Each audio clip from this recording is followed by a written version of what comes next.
Bom dia, irmãos. Prazer estar aqui novamente. Agradeço muito ao pastor Mauro pela confiança do convite.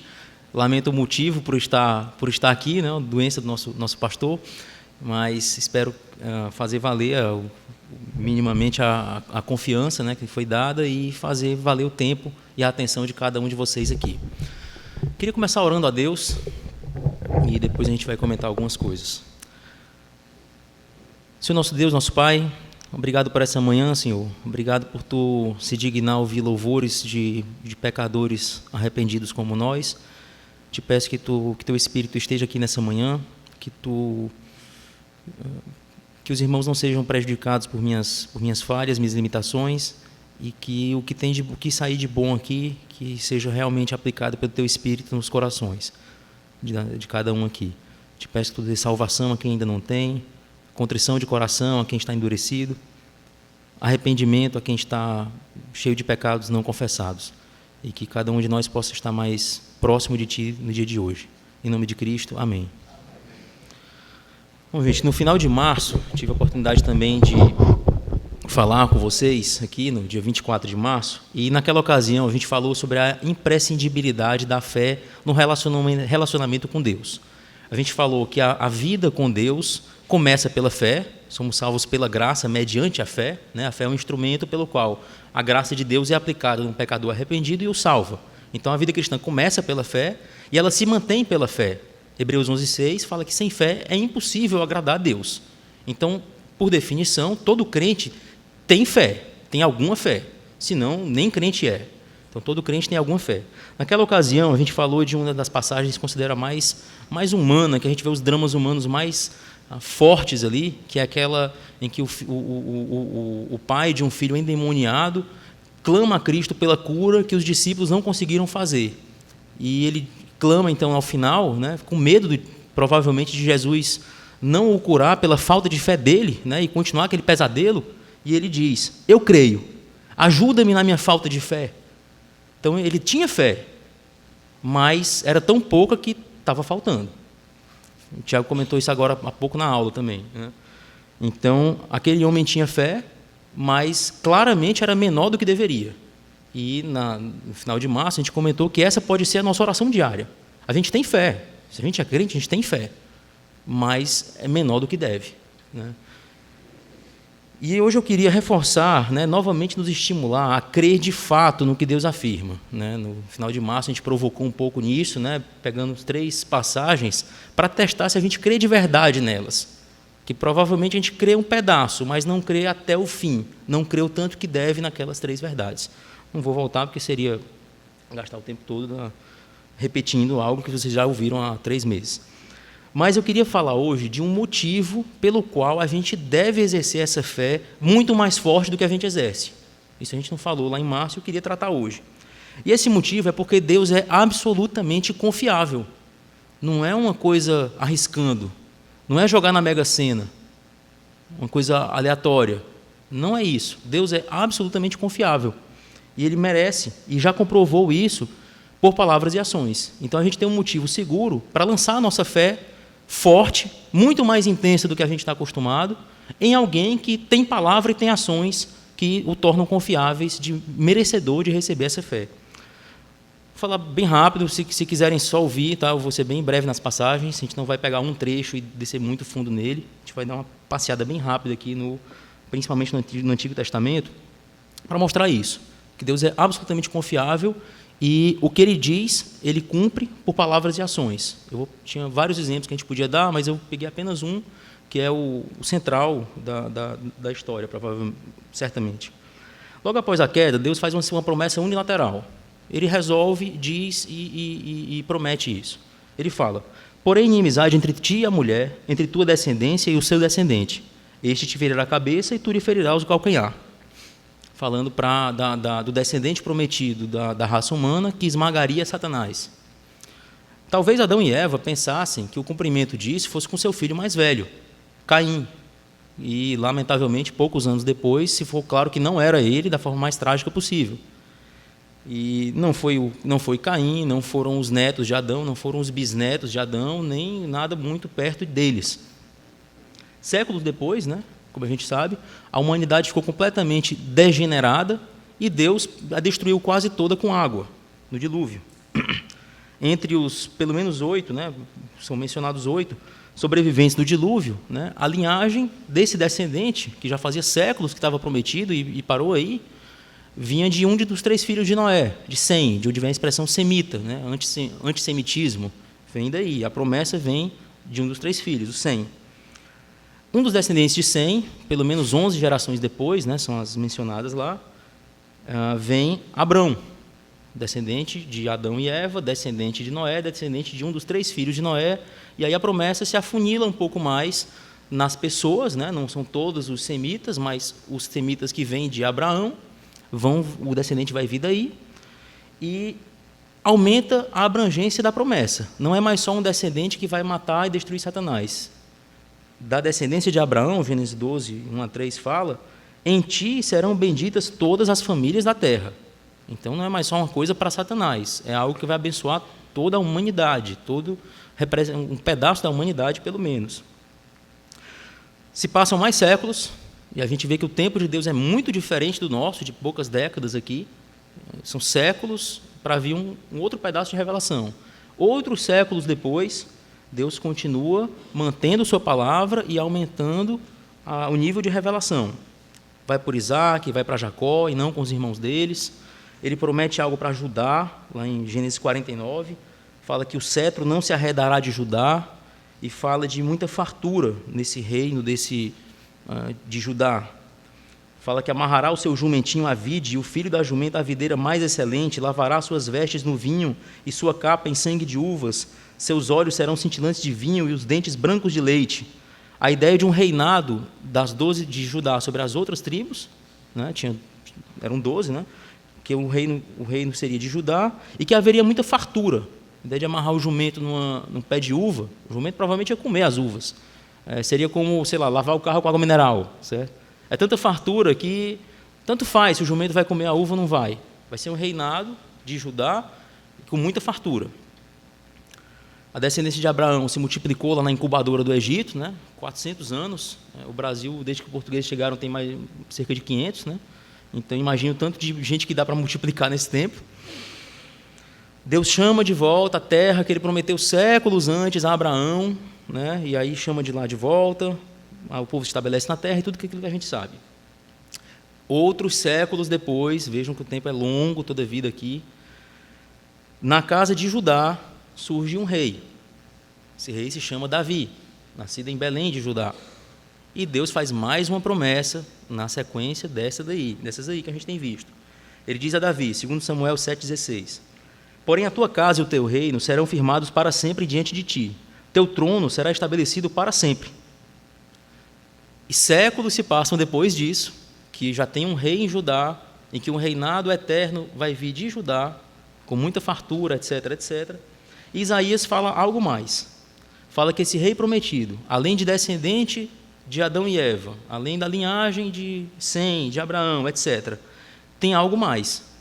Ele não é um rei só humano igual Davi.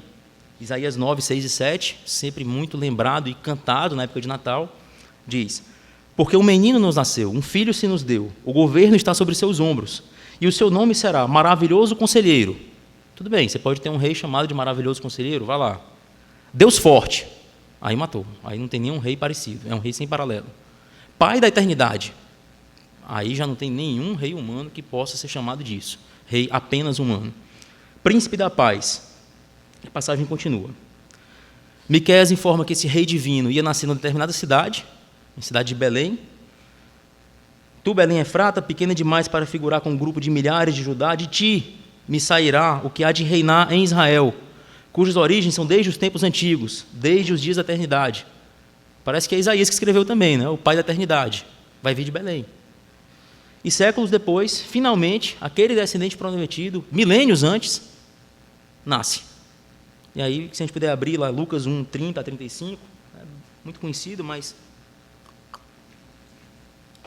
é muito interessante ver a culminação, né, desses séculos de promessas que se afunilam na linhagem e se aumentam no seu conteúdo.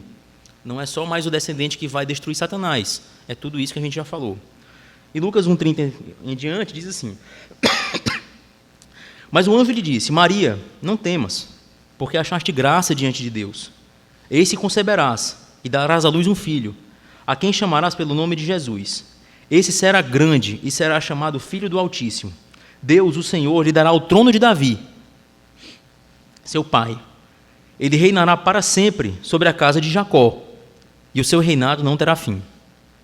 Então disse Maria ao anjo: Como será isso? Pois não tenho relação com homem algum. Respondeu-lhe o anjo: Descerá sobre ti o Espírito Santo, e o poder do Altíssimo te envolverá com sua sombra. Por isso também o ente santo que há de nascer será chamado Filho de Deus. É interessante a gente ver o tanto de promessas cumpridas em tão poucos versículos. Às vezes a gente lê só Lucas e passa batido. E esquece os milênios de história que tem, mostrando que foi tudo cumprido ali em Jesus Cristo, naquele filho de Maria, gerado pelo Espírito Santo. Então, o descendente prometido lá, Adão e Eva, milênios antes, veio dos semitas, da descendência de Abraão, de Isaac e de Jacó, não dos irmãos deles. Descendente de Davi, nasceu na cidade de Belém de Judá, de uma virgem, possui natureza divina e origem eterna. Fiz esse panorama todo, essa longa linha aqui de cumprimento de promessas, para demonstrar o quê? Que é seguro exercer fé em Deus. Deus prometeu algo milênios atrás e cumpriu fielmente. Ele foi aumentando os detalhes dessa promessa ao longo de séculos e todos esses detalhes se cumpriram fielmente nos mínimos detalhes. Pense em alguém que você confia. Espero que tenha alguém que não demore muito para você pensar nessa pessoa, né? Não tem que cascaviar muito a memória. Então pense em alguém que você confia. Quando estava preparando isso aqui, a primeira pessoa que eu pensei foi o vovô Jimmy, que estava aqui, né? Eu falei há pouco para ele que iria comentar sobre ele na pregação e ele disse: cuidado, pode acabar essa pregação. Eu disse: não, acho que vai ser a melhor parte. O vovô Jimmy nunca me contou uma mentira, nunca me disse algo malicioso e nunca me fez nenhum mal por ação ou por palavras, nem perto disso, justamente o contrário disso. Se o vovô Jimmy me disser que foi assaltado por um japonês gago numa Mercedes-Benz amarela, eu vou acreditar que foi exatamente o que aconteceu. Mesmo sabendo que normalmente os assaltos são cometidos por brasileiros, sem problema de dicção e em carros bem mais comuns que uma Mercedes, que um carro luxuoso de cor extravagante. Mas alguém que sempre diz a verdade ao longo de décadas, a palavra dessa pessoa é confiável, mesmo que diga algo inusitado e algo que você não pode comprovar visualmente na hora. Se diz, é porque realmente foi. Alguém que mantém a palavra ao longo de milênios merece ser crido quando diz algo inusitado que a gente não consegue ver com nossos olhos agora. Deus afirma algumas coisas inusitadas ou que a gente não pode ver agora. Por exemplo, ele disse que os que morrem, se quem morrer agora, vai para a presença de Cristo hoje, onde aguardam a ressurreição do corpo. A alma continua viva e o corpo morre e vai ser ressuscitado depois, um corpo glorificado. Ele também afirma que Jesus Cristo voltará e implantará o seu reino, que nunca mais se encerrará eternamente. Ele também afirma que os crentes vão ressuscitar com corpos glorificados, que não adoecem, não se deterioram e não morrem mais, e que essas pessoas vão reinar eternamente com o Senhor Jesus Cristo na presença de Deus. Ele fala tudo isso. A gente nunca viu nada parecido disso. A gente não tem a menor ideia como é um corpo glorificado. Ninguém sabe, ninguém nunca viu. Ninguém nunca foi lá e contou para a gente como é. Não tem um filme em HD para a gente olhar e ver como é. Não tem. Então é algo que está fora da nossa experiência sensorial aqui e que a gente não consegue ver agora. Mas quem afirma isso é o mesmo Deus que prometeu que viria um descendente dos semitas, de Abraão, Isaac, Jacó, da tribo de Judá, nasceria em Belém, descendente de Davi, e reinaria, nasceria de uma virgem, sendo Deus forte com origem eterna, desde a eternidade. Se ele fez isso, e fez, e se tem um monte de outras promessas que ele cumpriu literalmente, diz que Israel seria destruído, seria exilado por 70 anos, voltaria, Nabucodonosor, não sei se é tão estranho o rei ter ficado louco ou não terem botado alguém no lugar, né? Sempre tem um monte de gente querendo o lugar do rei. O rei totalitário, absolutista, tudo. Sempre tem o 02 ali que quer ocupar o lugar dele. E ele ficou louco um determinado tempo e voltou. Deus manteve, do jeito que Deus falou isso. Os exemplos são infinitos, né? São muitos, incontáveis. Do jeito que essa promessa foi cumprida, todas as outras serão. O que eu queria trazer era apenas isso, né? A gente tem um motivo seguro para lançar a nossa fé do nível muito mais profundo que a gente está acostumado a pensar, porque Deus é absolutamente confiável. O que a gente pode verificar, o que já chegou a hora de cumprimento, já foi cumprido. O que não foi é questão de tempo. Como a gente viu, Deus trabalhou ao longo de séculos. Talvez o bisneto de Adão tenha dito, não, Bivô, Deus falou isso mesmo, porque assim, eu já sou seu bisneto, e não chegou esse descendente ainda. Ou o senhor entendeu errado, ou Deus falhou, tá estranho, não entra na minha lógica.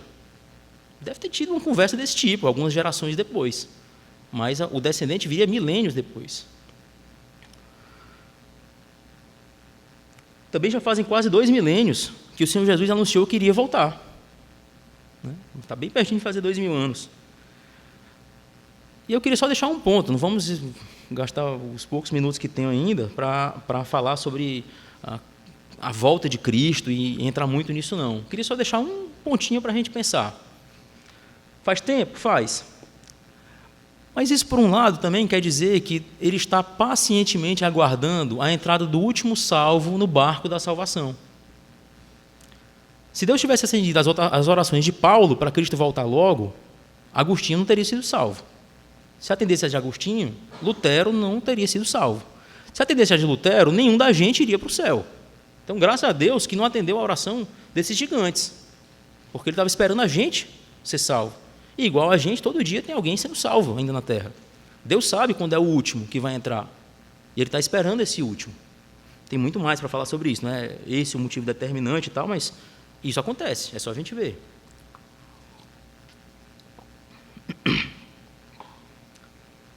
E queria só encerrar, então, com uma promessa ainda não cumprida, e que a gente jogue o máximo de nossa fé nisso, que isso interfira no nosso dia a dia, que a gente olhe para a nossa mesa de trabalho com esses olhos, que a gente brinque com o nosso filho com esses olhos, sabendo que isso vai acontecer. Apocalipse 22, de 1 a 7. Vamos todo mundo abrir lá para curtir juntos isso aqui. Imagino tanto que o pastor Mauro deve estar querendo chegar nesse trecho depois de Anticristo, besta, Babilônia, fogo, Saraiva e tudo que a gente tem visto nas últimas semanas. Já vamos aqui dar uma antecipação aqui para o que deve chegar em algumas semanas. A gente viu o comecinho da história, né? Pecado, promessa do descendente e tudo aquilo que esse rio foi aumentando, e aqui a gente vê o final desse pedaço da história aqui, que a Bíblia trata. Apocalipse 22. Então me mostrou o rio da água da vida, brilhante como cristal, que sai do trono de Deus e do Cordeiro. No meio da sua praça, de uma e outra margem do rio, está a árvore da vida, que produz 12 frutos, dando o seu fruto de mês em mês, e as folhas da árvore são para a cura dos povos. Nunca mais haverá qualquer maldição. A Bíblia começa com maldição sobre o primeiro casal, sobre Satanás, sobre a terra, e termina sem maldição. Nunca mais haverá qualquer maldição. Nela estará o trono de Deus e do Cordeiro. Os seus servos o servirão, contemplarão a sua face, e na sua fronte está o nome dele. Então já não haverá noite, nem precisam eles de luz de candeia, nem da luz do sol. Até o sol vai ficar obsoleto. Porque o Senhor Deus brilhará sobre eles, e reinarão pelos séculos dos séculos. Disse-me ainda, essas palavras são fiéis e verdadeiras. O Senhor, o Deus dos espíritos dos profetas, enviou seu anjo para mostrar aos seus servos as coisas que em breve devem acontecer. Alguns séculos aí na frente, alguns milênios aí na frente, em breve, para o tempo de Deus. Eis que venho sem demora. Bem-aventurado aquele que guarda as palavras da profecia desse livro. Então, que a gente possa pedir de fato a Deus, para sermos menos incrédulos e crer nisso aqui, como a gente crê que estamos aqui nesse local, nesse dia, hora e local. Que a gente crê nisso como um fato, que é questão de tempo, que vai já chegar, ou pela nossa morte, ou no tempo de Deus está bem perto. A gente viu que ele trabalha aqui em séculos. E que a gente possa, de fato, pautar nossa vida pela fé do Deus que só diz a verdade. Desde que a Bíblia começou, desde que tem gente na terra, até enquanto tiver gente, enquanto tiver essa terra aqui. Deus sempre diz e só diz a verdade. Então, que a gente creia no que Ele diz, que a gente não consegue ver, que parece inusitado, que está fora da nossa realidade.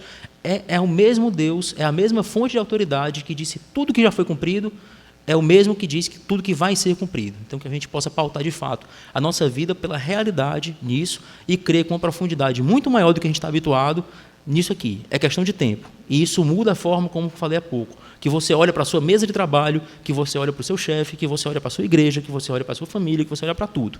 É uma preparação, é um tempo, não é o estado definitivo isso daqui. É um pedaço, é um início, e o estado definitivo é esse que a gente está vendo aqui.